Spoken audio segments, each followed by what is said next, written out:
The fluorescent lights of the office used to hum a soundtrack to my life, a monotonous drone of spreadsheets and deadlines. I was Mark back then, a name that felt as ill-fitting as the drab suits I wore.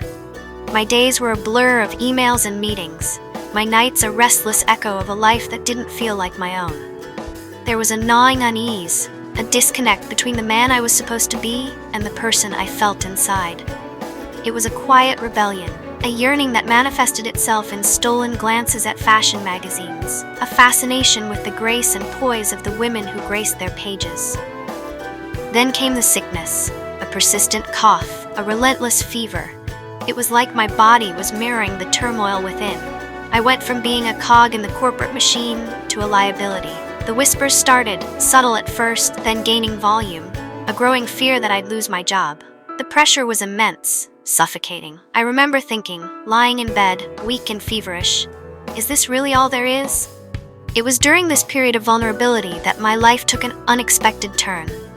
My boss, Mr. Henderson, walked into the office one day, his usual stoic demeanor replaced with a look of palpable frustration.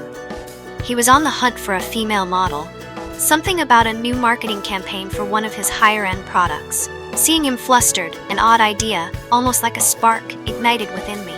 I was feeling desperate. I needed a distraction, something to grasp at, to hold on to. Summoning a courage born of desperation, I approached him. "Mr. Henderson," I said, my voice still raspy from illness, "I might be able to help you a little with this model situation."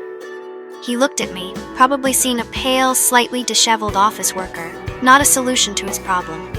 But I persisted, explaining my interest in fashion, my knowledge of posing, even if it was gleaned solely from magazines. He was skeptical, I could see it in his eyes, but he was also desperate, and that was my opening. To my surprise, he offered me a trial. He needed to see if I could even remotely look the part. He handed me a dress, a beautiful, shimmering thing I would have never even looked at, let alone touched. The moment I held the fabric, a strange sense of calm washed over me. Maybe this wasn't for me, maybe I would fail, but even the act of holding that dress was a tiny act of rebellion. That day, in front of the camera, something inside me shifted. I felt confident. I felt free. It felt utterly right. It wasn't just the makeup or the clothes. It was the feeling of being seen, of being acknowledged for the person I truly was, even if I was only acting the part. I'd poured all those years of repressed emotion into those poses, into the expressions on my face, and it was like a dam had broken. Mr. Henderson's surprise was palpable. I didn't just pose, I embodied the character he wanted. I became this ethereal, graceful woman, and it resonated with him and with the camera. I got the job to be his model, initially just for the campaign.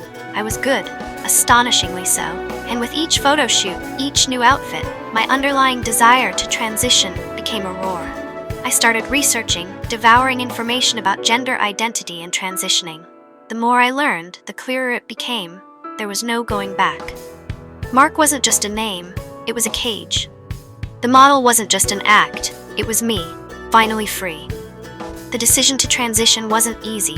There were fears, anxieties about family and friends, but the desire to live authentically was stronger than any fear.